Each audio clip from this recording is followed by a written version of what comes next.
To find the cross product of two three-dimensional vectors, we arrange them into a matrix format. Suppose we have vector A with components a sub x, a sub y, and a sub z, and vector B with components b sub x, b sub y, and b sub z. We compute the product A cross B by constructing a 3x3 determinant. The top row contains the unit vectors, I hat, j hat, and k hat. The second row holds the components of vector A, while the third row holds the components of vector B. This setup gives us a clear structure to follow using the method of cofactor expansion.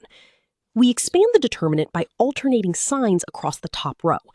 For the I hat component, we ignore the first column and calculate the 2x2 determinant of the remaining components, a sub y times b sub z minus a sub z times b sub y.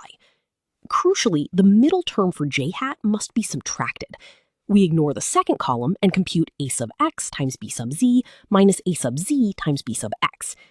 Finally, for the k hat component, we ignore the third column and calculate a sub x times b sub y minus a sub y times b sub x. Summing these vectors yields the final cross product. A common mistake is forgetting that the j hat term is negative.